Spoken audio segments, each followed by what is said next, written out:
Assalamualaikum warahmatullahi wabarakatuh. Berjumpa lagi dengan saya Ela Nurlaila Sari, CGP Angkatan 2 Kabupaten Bandung. Pada kesempatan kali ini, saya akan memaparkan koneksi antar materi modul 3.1 pengambilan keputusan sebagai pemimpin pembelajaran. Diawali dengan kutipan, pendidikan adalah sebuah seni untuk membuat manusia menjadi berperilaku etis. Seni merupakan keahlian membuat karya yang bermutu. Seni mengungkapkan imajinasi, gagasan, cara, dan teknik membuatnya untuk dihargai. Perilaku etis merupakan perilaku yang mencerminkan keyakinan seseorang dan norma-norma sosial yang diterima secara umum, sehubungan dengan tindakan-tindakan yang benar dan baik. Menurut Ki Hajar Dewantara, pendidikan adalah menuntun segala kodrat yang ada pada anak-anak, agar mereka dapat mencapai keselamatan dan kebahagiaan yang setinggi-tingginya, baik sebagai manusia maupun sebagai anggota masyarakat. Bagaimanakah pandangan Ki Hajar Dewantara dengan filosofi Pratap Triloka dan pengaruhnya terhadap sebuah pengambilan keputusan sebagai seorang pemimpin pembelajaran? Filosofi Pratap Triloka yang merupakan filosofi pendidikan Ki Hajar Dewantara menjadi sangat penting dalam konteks sekolah, terutama dalam pengambilan keputusan bagi guru sebagai pemimpin pembelajaran. Terdapat 3 unsur penting dalam Pratap Triloka, yaitu ing ngarsa simtulodo, ing madya mangun karsa tutwuri handayani. Hal ini berarti bahwa sebagai seorang pemimpin, guru harus mampu mengambil sebuah keputusan yang tepat, bijaksana, dan berpihak pada murid. Seorang guru harus mampu menjadi panutan bagi murid dalam kehidupan sosial ataupun akademik, baik di dalam ataupun di luar sekolah. Seorang guru juga harus mampu menggugah semangat murid dan memberikan motivasi atau dorongan untuk terus belajar.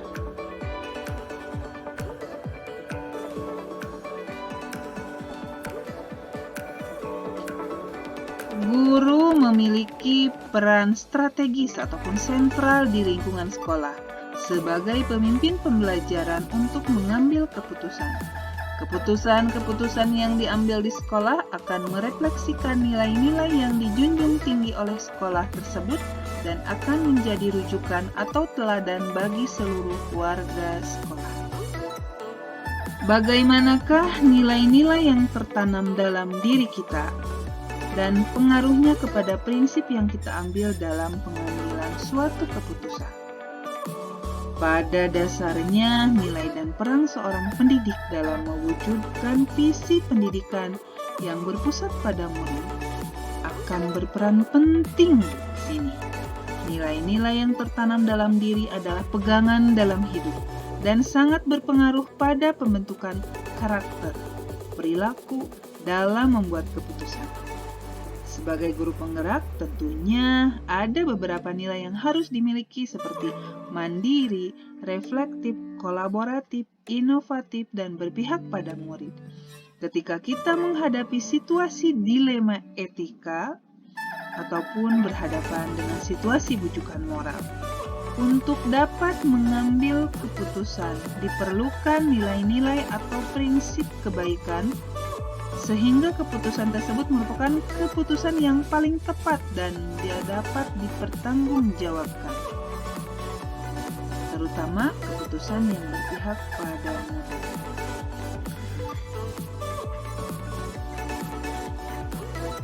Selanjutnya, bagaimana kegiatan terbimbing yang kita lakukan pada materi pembelajaran pengambilan keputusan yang berkaitan dengan kegiatan coaching atau bimbingan yang diberikan pendamping atau fasilitator dalam proses perjalanan pembelajaran kita. Dengan bimbingan fasilitator dan pendamping, itu sangat membantu saya sebagai CGP untuk meningkatkan kualitas diri, memahami modul-modul yang diberikan di program guru penggerak ini. Keterampilan coaching juga akan membantu saya untuk menggali kekuatan yang dimiliki murid, membantu murid untuk belajar dengan berbagai strategi yang dilakukan,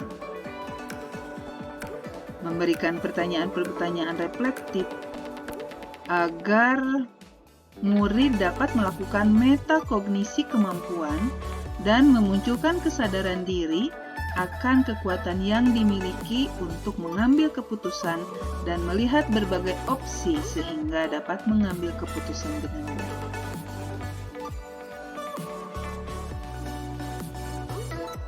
Bagaimana pembahasan studi kasus yang fokus pada masalah moral atau etika? Sekolah adalah institusi moral yang dirancang untuk mengajarkan norma-norma sosial, bukan hanya mendorong murid untuk sukses secara akademik di lingkungan sekolah, tetapi juga untuk menumbuhkan moral yang baik pada diri murid ketika sudah terlibat di dalam masyarakat. Kaitannya dengan pengambilan keputusan, sekolah perlu visi, misi, budaya, dan nilai-nilai yang dianggap penting dalam sekolah agar bisa menjadi acuan dalam pengambilan keputusan. Mengajarkan anak menghitung itu baik, namun mengajarkan mereka apa yang berharga atau utama adalah yang terbaik. Jadi pembelajaran itu bukan hanya mendorong murid untuk sukses secara akademik saja, tetapi untuk menumbuhkan moral yang baik pada diri murid ketika sudah terlibat di dalam masyarakat.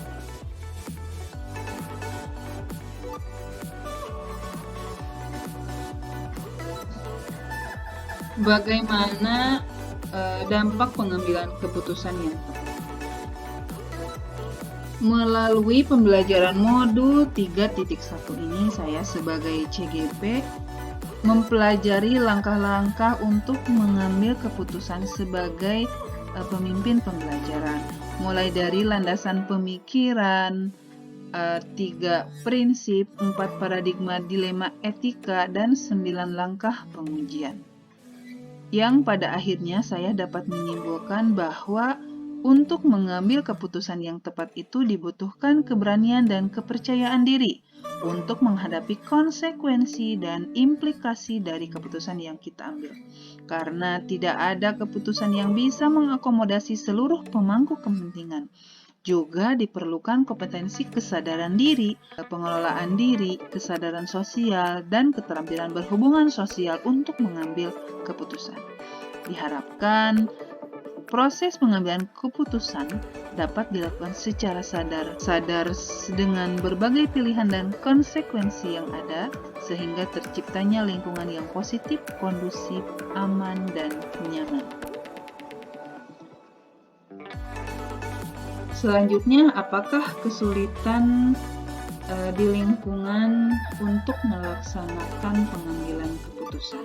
Tantangan dalam pengambilan keputusan ini yaitu yang pertama, trauma dari kegagalan mengambil keputusan di masa lalu, pemahaman keilmuan yang kurang tepat tentang informasi yang berkaitan dengan kasus yang ditangani, perbedaan pandangan di antara pihak-pihak yang terlibat dalam kasus yang mempersulit tercapainya kesepakatan. Ketika kita menghadapi situasi dilema etika, akan ada nilai-nilai kebajikan yang mendasari.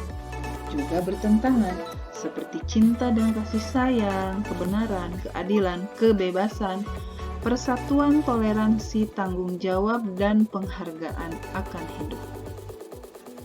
Kendala-kendala tersebut akan selalu kembali ke masalah perubahan 4 paradigma dilema etika di lingkungan.